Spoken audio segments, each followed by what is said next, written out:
अस्सलामुअलैकुम and hello to all students. आज के वीडियो लेक्चर में हम जो टॉपिक डिस्कस करेंगे वो है एपिलेप्सी। एपिलेप्सी जिसे उर्दू में हम मिर्गी भी कहते हैं, ये एक बहुत ही कॉमन डिज़ीज़ है जो आजकल हमारे मुआशरे में पाई जाती है। इसमें ना सिर्फ बच्चे, जवान, यंग लोग, औरतें, मर्द, गोरे, काले, बूढ़े, हर तरह के अफराद इस बीमारी का शिकार हो रहे हैं। तो इस बीमारी के असबाब क्या हैं, इस बीमारी की अलामात क्या हैं, इस बीमारी का ट्रीटमेंट क्या है, इसके ऊपर आज हम डिस्कशन करेंगे। तो सबसे पहले तो देखना चाहते हैं हम कि मिर्गी या एपिलेप्सी है क्या।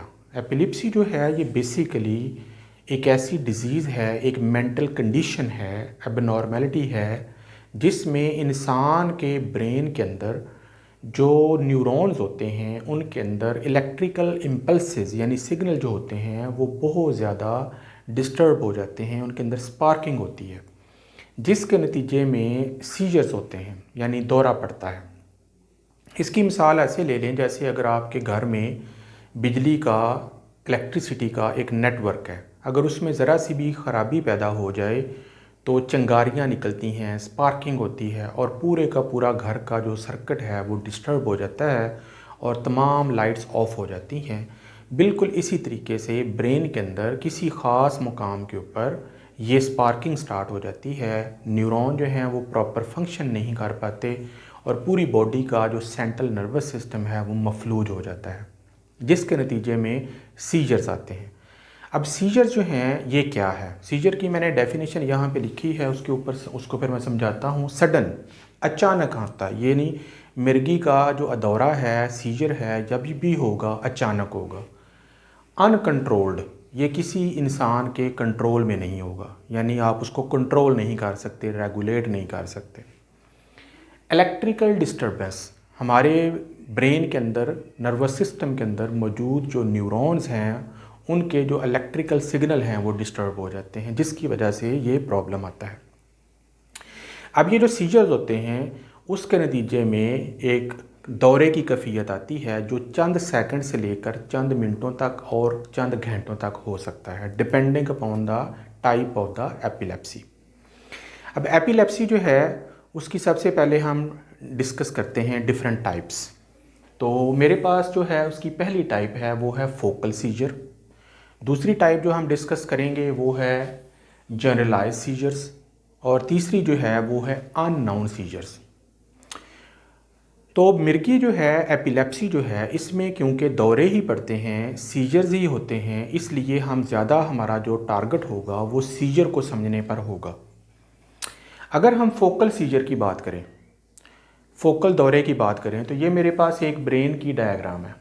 अब ब्रेन को आपको पता है कि इसके डिफरेंट रीजन्स हैं, फ्रंटल लोब है, पैराइटल लोब है, ऑक्सीपिटल लोब है, हर हिस्से का अपना अपना फंक्शन होता है।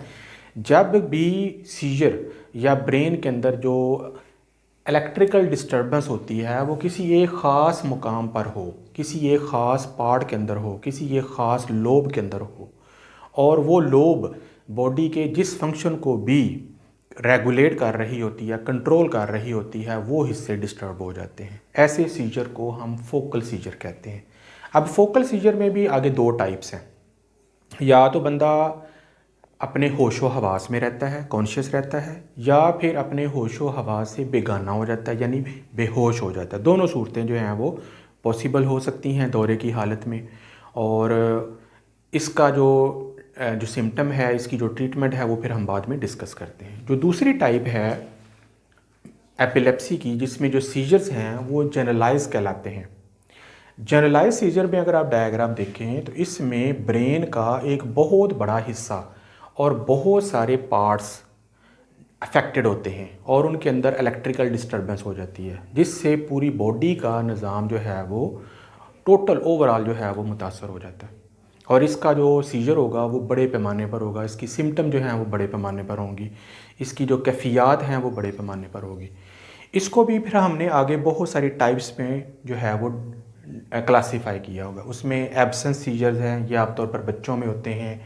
टॉनिक सीजर हैं, इसमें जो मसल्स होते हैं उनमें अकड़ाव आ जाता है।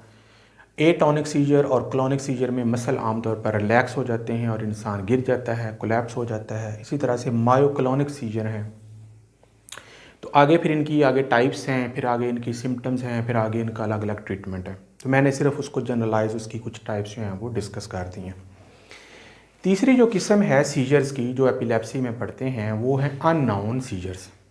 हमें नहीं पता कि ब्रेन के किस हिस्से में हो रहा है, कोई आइडिया ही नहीं है, कोई पता ही नहीं है कि ब्रेन का कौन सा हिस्सा जो है वो मुतासर हो रहा है और किस हिस्से पर डिस्टर्बेंस हो सकती है। तो ऐसे सीजर जो हैं उन्हें अननोन सीजर जो है वो बोला जाता है। तो ये तो होगी इसकी 3 टाइप्स। अब हम बात करते हैं सबसे पहले इसकी सिम्टम्स की, कि हमें कैसे पता चलेगा कि एपिलेप्सी है।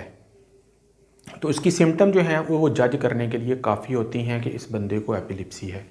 Number 1, temporary confusion. इंसान जो है उसको यकदम कन्फ्यूजन हो जाती है और वो डिसाइड नहीं कर पाता कि वो कहाँ पर है, क्या देख रहा है, क्या सुन रहा है। किसी चीज़ का जो रब्त है वो कायम नहीं रहता।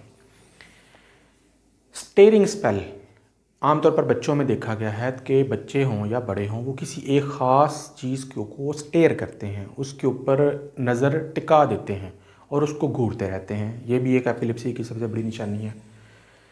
स्टिफ मसल्स, ये मसल में बहुत ज़्यादा अकड़ाव आ जाता है।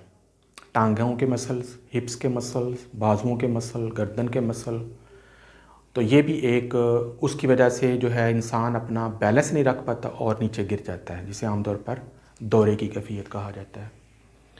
अनकॉन्शियसनेस, मोस्ट लाइकली एपिलेप्सी में इंसान अनकॉन्शियस, बेहोश हो जाता है, अपने होशो हवास से बेगाना हो जाता है, उसे पता नहीं होता मेरे साथ क्या हो रहा है। अगर वो होश में है तो बहुत ज़्यादा फियर और एंजाइटी और डिजावू, यानी उसको बहुत ही सिम्टम, साइकोलॉजिकल सिम्टम जो हैं वो आना शुरू हो जाएंगे। फिट्स, जर्किंग, अगर वो बेहोश हो गया है तो आमतौर पर बॉडी में शेकिंग, जर्किंग, जिन्हें आमतौर पर हम फिट्स कहते हैं, अनकंट्रोल्ड होते हैं, वो स्टार्ट हो जाते हैं। बॉडी कोलैप्स हो जाती है। तो इस तरीके से person to person, patient to patient symptom vary कर सकती हैं, लेकिन मैंने सिर्फ उनकी जो जनरल सिम्टम्स हैं उनको मैंने आपके सामने जो है वो पेश किया है। कॉजेज़ क्या हैं? बेशुमार कॉजेज़ हैं एपिलेप्सी की। जेनेटिक कॉजेज़ फैमिलीज़ में रन कर रही है, नस्ल दर नस्ल एक बीमारी आ रही है, हम उसको कुछ नहीं कह सकते। अब एक छोटी सी मिसाल देता हूँ कि हमारे नबी करीम सल्लल्लाहु अलैहि वसल्लम की खिदमत में एक औरत हाज़िर हो जाती है। उसे एपिलेप्सी के दौरे पड़ते थे, वो बापर्दा थी। जब वो उसको दौरा पड़ता था वो बाज़ार में गिर जाती थी, उसका पर्दा हट जाता था, वो बड़ी परेशान थी। वो नबी करीम सल्लल्लाहु अलैहि वसल्लम की खिदमत में हाज़िर हुई, अर्ज़ किया कि या अल्लाह करीम मेरे लिए दुआ करें, मेरा ये हालत हो जाती है तो मैं चाहती हूँ कि मैं ठीक हो जाऊँ। देखें, दुनिया में हर बीमारी का इलाज नहीं होता। बहुत सारे इंसान पैदाइशी तौर पर माजूर होते हैं, बहुत सारे इंसान पैदाइशी तौर पर बीमार होते हैं। कोई डायबिटीज़ का शिकार है, कोई एंजाइटी का शिकार है, कोई ब्लड प्रेशर का शिकार है, कोई इस तरह से किसी और बीमारी का शिकार है। तो हर बीमारी का दुनिया में इलाज मौजूद नहीं है। नबी करीम सल्लल्लाहु अलैहि वसल्लम अगर चाहते तो उसका इलाज कर सकते थे, लेकिन क्योंकि उसकी किस्मत में जेनेटिकली वो एक चीज़ लिखी हुई थी, और ख़ास तौर पर जो जेनेटिक बीमारियां होती हैं तो उनका तो ट्रीटमेंट होता ही नहीं है। तो उन्होंने कहा कि मैं तुम्हारी बीमारी का तो इलाज शायद ना कर सकूं, लेकिन हाँ, जब तुम्हें दौरा पड़ेगा तो मैं ये होगा कि आपको कोई देख नहीं सकेगा। तो इसका मतलब होता है कि कुछ बीमारियां जो हैं वो फैमिलीज़ के साथ रन करती हैं, तो उनके साथ ज़िंदा रहना पड़ता है। तो उसके बाद फिर जब उसको, औरत को दौरा पड़ता था, वो बाज़ार में गिर जाती थी तो लोग उसको देख नहीं पाते थे। जब मिर्गी का दौरा ख़त्म हो जाता था वो उठती थी, अपना कपड़े दुरुस्त करके आगे चली जाती थी। इसके अलावा हमारे मुआशरे में ख़ास तौर पर ये जो पाकिस्तान, इंडिया के लोग हैं, ये बहुत ही जाहल हैं, पढ़े लिखे जाहल, PhD जाहल मैंने कहता हूँ। बहुत ही बैडली ट्रीट किया जाता है मिर्गी के पेशेंट को। सोशल स्टिग्मा का सामना करना पड़ता है। लोग गिर जाते हैं, लोग उनको मजाक का निशाना बनाते हैं, लोग उनसे नफ़रत करते हैं, उसको जूतियाँ संगाते हैं, उसके साथ पता नहीं क्या क्या ट्रीटमेंट करते हैं। I am very sorry about that कि इतना लोगों का गंदा रवैया जो है ये हमारे मुआशरे के गंदे रवैये की अक्कासी करता है। अपने आप को हमें ठीक करने की ज़रूरत है। ये बीमारी है जैसे आम बीमारियां होती हैं, इसमें कोई परेशानी वाली बात नहीं है। इसमें इंसान को, पेशेंट को हौसला देना चाहिए, अच्छे तरीके से ट्रीट करना चाहिए, हॉस्पिटलाइज करवाना चाहिए, नॉर्मल तरीके से उसको ट्रीट करना चाहिए, ना कि जाहलों की तरह हम उसको ट्रीट करें। तो काजेज़ की बात हो रही थी, तो जेनेटिक कॉज सबसे बड़ा फैक्टर है। सर पे चोट लगने की वजह से हो सकता है, ब्रेन एबनॉर्मेलिटी सम टाइम आ जाती है, जेनेटिक इन्फेक्शन वायरल या बैक्टीरियल बहुत ज़्यादा सवियर हो जाने की वजह से, तेज़ बुखार बहुत ज़्यादा लंबे अरसे तक रहने के लिए के बाद भी एपिलेप्सी हो सकती है। स्ट्रोक, ब्रेन के अंदर हैमरेज हो जाए या स्ट्रोक आ जाए उसके नतीजे में हो सकता है। ब्रेन ट्यूमर भी इसकी कॉज बन सकता है। हाइपोक्सिया, ब्रेन को ऑक्सीजन की कमी भी इसकी बायस बन सकती है।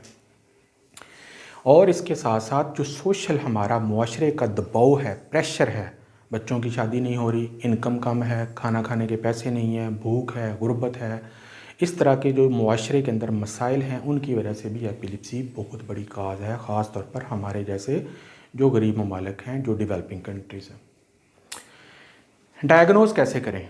जब हमारे पास ये सिम्टम आ जाती हैं तो फिर हमें चाहिए कि हम गली महल्ले के डॉक्टरों, हकीमों के पास ना जाएं, बल्कि एक प्रॉपर साइकेट्रिस्ट या न्यूरोसर्जन के पास जाएं और उसको बताएं। वो फिर आपके टेस्ट करेगा। टेस्टों में डायग्नोसिस करने के लिए सबसे पहले इलेक्ट्रोएन्सेफलोग्राम किया जाता है। स्कैल्प, हमारे सर की जो खोपड़ी है उसके ऊपर इलेक्ट्रोड लगाए जाते हैं और ब्रेन के अंदर जो सिग्नल डिस्टर्ब हो रहे हैं उनको मेजर किया जाता है। जो नॉर्मल सिग्नल होते हैं वो स्ट्रेट होते हैं, लेकिन अगर यहाँ पर अगर आप देखें तो ये जो पर्सन है इसका जो इलेक्ट्रोएन्सेफलोग्राम EEG है वो इस तरीके का शो होगा। इसका मतलब है कि उसको फोकल सीजर्स हैं, किसी एक ख़ास पॉइंट के ऊपर इलेक्ट्रिकल डिस्टर्बेंस आ रही है। अगर उसका ग्राफ इस तरह का शो हो रहा हो तो इसको जनरलाइज्ड सीजर्स हो रहे हैं, यानी जो ब्रेन का बहुत ज़्यादा अफेक्टिव हिस्सा है वो मुतासर है। बाज़ दफ़ा ये जो इलेक्ट्रिकल डिस्टर्बेंस होती है ये अपर रीजन कॉर्टेक्स में होती है, आसानी के साथ जो है वो मेजर की जा सकती है। लेकिन बाज़ दफ़ा ये इलेक्ट्रिकल डिस्टर्बेंस ब्रेन के अंदर डीप हिस्से में होती है, तो उसके लिए फिर एक अलग टेस्ट होता है जिसे हाई डेंसिटी EEG कहते हैं। उसमें इलेक्ट्रोड का इस्तेमाल ज़्यादा किया जाता है और थोड़े थोड़े फासले पर रख के किया जाता है ताकि ज़्यादा डीप जाकर ब्रेन के अंदर डिस्टर्बेंस को मेजर किया जा सके। बाज़ दफ़ा कंप्यूटराइज्ड टोमोग्राफी, जिसे CT स्कैन कहते हैं, वो भी किया जाता है, जिसमें क्रॉस सेक्शन व्यू जो है वो लिया जाता है ब्रेन का। इसके अलावा मैग्नेटिक रेजोनेंस इमेजिंग MRI के बारे में आप जानते हैं। ये भी एक्सरेज होती हैं जिनके अंदर ब्रेन के डिफरेंट एंगल से जो हैं वो पिक्चर ली जाती हैं। बाज़ औक़ात ब्लड टेस्ट जो हैं वो भी डॉक्टर करवा लेता है। बाज़ दफ़ा न्यूरो साइकोलॉजिकल टेस्ट होते हैं, यानी टॉकिंग के ज़रिए जो है वो पता चला लिया जाता है कि पेशेंट जो है उसको ये सिम्टम्स आ रहे हैं कि नहीं आ रहे। तो एनी हाउ, जब हमारे पास सारा डाटा इकट्ठा हो जाता है और ये डायग्नोज हो जाता है कि इस पर्सन को मिर्गी है, तो उसका बेहतरीन तरीका उसका ट्रीटमेंट है। कोई टोटके करने की ज़रूरत नहीं है, किसी हकीम जाहल के पास जाने की ज़रूरत नहीं है। अच्छे स्पेशलिस्ट डॉक्टर को या हॉस्पिटल में चेक करवाएं, न्यूरोसर्जन को चेक करवाएं, साइकेट्रिस्ट को चेक करवाएं। वो उसको डायग्नोज करने के बाद फिर उसकी ट्रीटमेंट करेगा। ट्रीटमेंट में सबसे बेस्ट ऑप्शन जो है वो एंटी कन्वल्सेंट ड्रग्स हैं, एंटी एपिलेप्टिक मेडिसिन हैं, जो दौरे को ख़त्म करेंगी, सीजर को स्टॉप करेंगी, सीजर के वक्फे को कम करेंगी। मैंने 2-3 एग्जाम्पल लिखी हैं, लेकिन आप उनको बग़ैर डॉक्टर के मशवरे के नहीं लेंगे।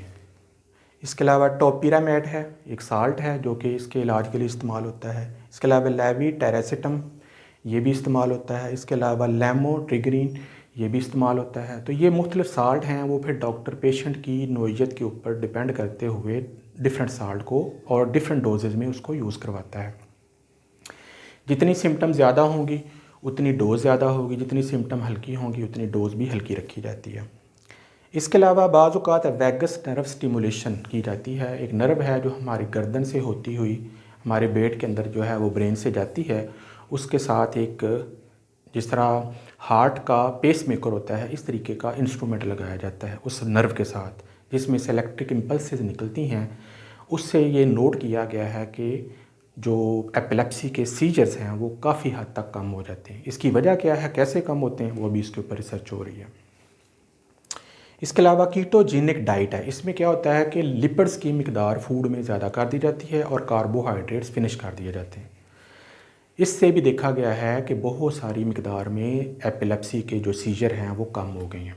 लेकिन इसके लिए प्रॉपर न्यूट्रिशनिस्ट जो है उसकी निगरानी में ये डाइट चलनी चाहिए, क्योंकि आमतौर पर अगर आप खुद से करेंगे तो फिर क्या होगा, जो डेफिशिएंसी है जिस्म के अंदर मुख्तलिफ कार्बोहाइड्रेट्स की वो हो सकती है और उससे और ज़्यादा नुकसान हो सकता है। इसके अलावा डीप ब्रेन स्टिमुलेशन जो है वो भी इलेक्ट्रिकल इम्पल्सेस के ज़रिए की जाती है समटाइम्स। इसके अलावा बाज़ औक़ात अगर ट्यूमर वगैरह हो तो उसको रिमूव करने के लिए सर्जरी भी परफॉर्म की जाती है। तो मेरा जो है सब लोगों के लिए ये पैगाम है कि आप अपने इर्द गिर्द, अपने ख़ानदान में, अपने घर में कोई भी ऐसा पेशेंट हो जो उसको एपिलेप्सी हो, मिर्गी हो, कभी भी उससे नफ़रत ना करें, उसे सोशल स्टिग्मा का निशाना ना बनाएं, बल्कि उसके साथ नरम रवैया अख्तियार करें, उसके साथ लगाव रखें। अगर उसको मिर्गी का सीजर आता है उसकी हेल्प करें, उसके मुंह में देखें कि ज़ुबान तो नहीं कट रही या उसके जिस्म में कोई और ऐसी चीज़ तो नहीं आ रही, फ़ौरी तौर पर एमरजेंसी को कॉल करें या उसको एमरजेंसी में पहुंचा दें या उसकी टेक केयर कर लें। ये बिल्कुल एक जस्ट नॉर्मल बात है। वो दौरा पड़ेगा, वो उठेगा, उसको पता भी नहीं होगा मेरे साथ क्या हुआ है, वो उठ के फिर नॉर्मल जो है वो ज़िंदगी गुजार देगा। तो काइंडली उनसे नफ़रत ना करें, वो भी नॉर्मल इंसान है, जस्ट एक मेडिकल कंडीशन है जिसके अंदर वो सफ़र हो रहे हैं। तो हमारा और आपका ये फ़र्ज़ है कि हम उनके साथ मोहब्बत से और प्यार से बर्ताव करें, और अगर वो फैमिली में हैं तो उनके साथ एक अच्छा लगाव के साथ ट्रीट करें ताकि उनको किसी किस्म का इस बीमारी में कमतरी का शिकार ना हो। That's all for today. I hope कि आपको ये चीज़ जो है वो क्लियर हो गई होगी। नेक्स्ट लेक्चर तक की इजाज़त दें। अल्लाह हाफ़िज़।